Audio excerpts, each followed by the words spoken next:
During World War II, soldiers were issued gear meant to keep them alive.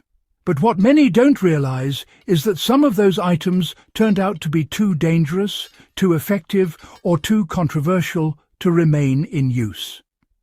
There were tools, weapons, stimulants and chemicals so impactful that they were later banned, not just by specific armies, but internationally. In this video, we'll uncover the little-known side of military survival history. The banned items from World War II that soldiers once relied on, and why they're still forbidden to this day. This isn't about ordinary equipment. It's about the hidden edge soldiers used on the battlefield, gear that crossed lines between necessity and ethics, survival and destruction. Some of the most effective survival tools of World War II were too dangerous to keep legal. The first item on that list was the phosphorus grenade. While it was an incredibly effective weapon for clearing trenches and creating instant smoke screens, it also caused horrifying burns that couldn't be extinguished by water. White phosphorus stuck to skin and continued to burn through flesh, making it one of the most feared substances of the war. After World War II, its use was heavily restricted under the Geneva Conventions. Even though modern militaries still use phosphorus for illumination or smoke, its use directly against troops is banned. The fact that it remains forbidden shows just how devastating it was in the field. Another banned item was the amphetamine-based pep pills. Known by different names depending on the army, these small tablets gave soldiers an artificial sense of alertness, removing the need for rest or food for long stretches. The British used benzodrine. The Germans relied on Pervitin, a methamphetamine. These pills turned ordinary men into tireless fighters, but at a steep cost. Addiction, mental breakdowns and heart failure followed.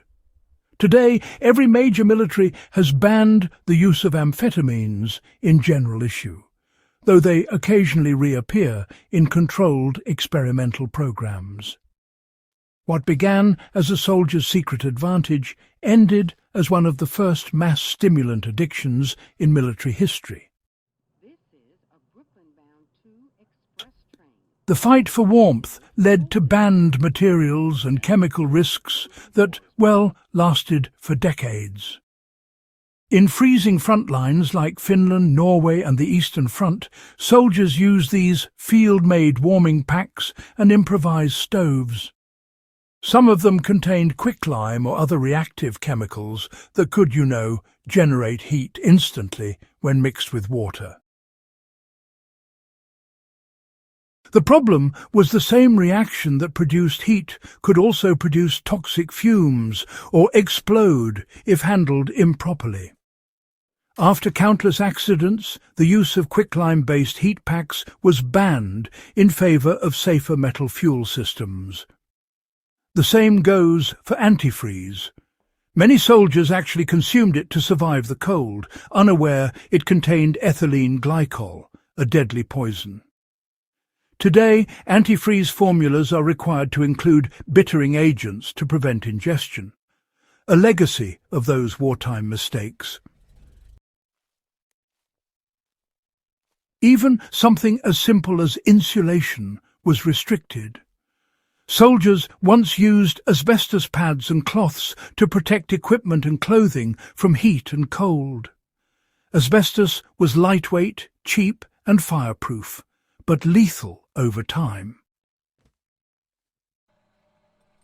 Decades later, the discovery of its link to lung cancer and mesothelioma led to a total ban. Many surviving Second World War veterans unknowingly carried that silent hazard in their uniforms and vehicles. Some banned items weren't weapons at all.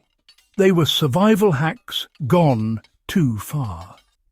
One curious example was the so-called field rations booster, a chemical additive soldiers mixed into canned food or drinks to prevent spoilage or, boost calories. Some versions included formaldehyde or petroleum-based thickeners.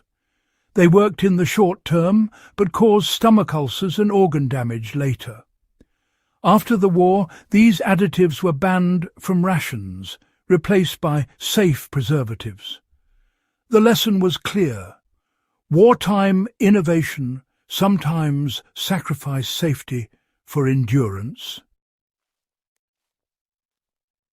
The same pattern appeared in camouflage and waterproofing.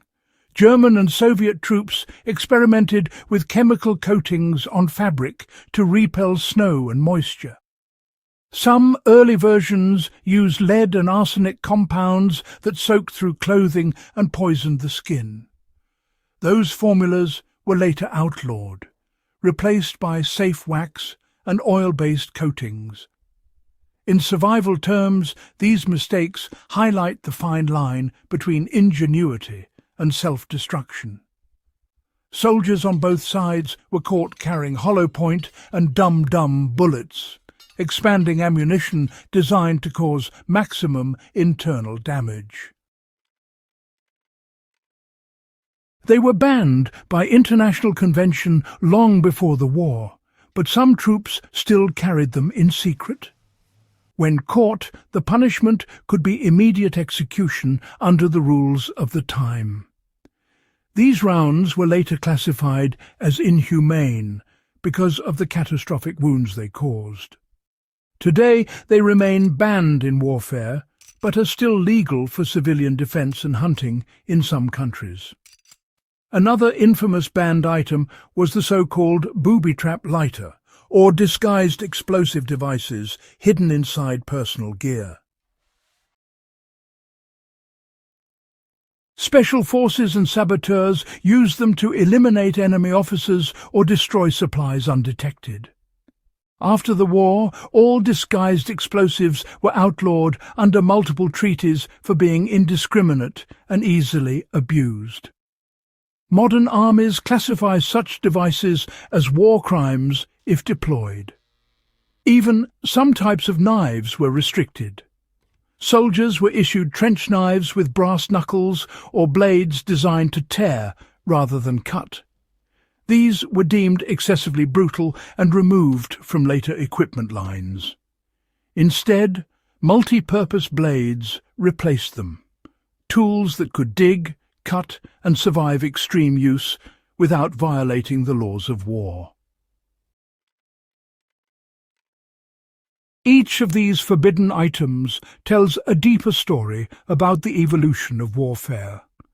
The line between survival and ethics was constantly tested during World War II. Soldiers did whatever it took to endure the cold, hunger and exhaustion of total war. Many of these banned tools and substances were born out of desperation, attempts to cheat nature or the limits of the human body.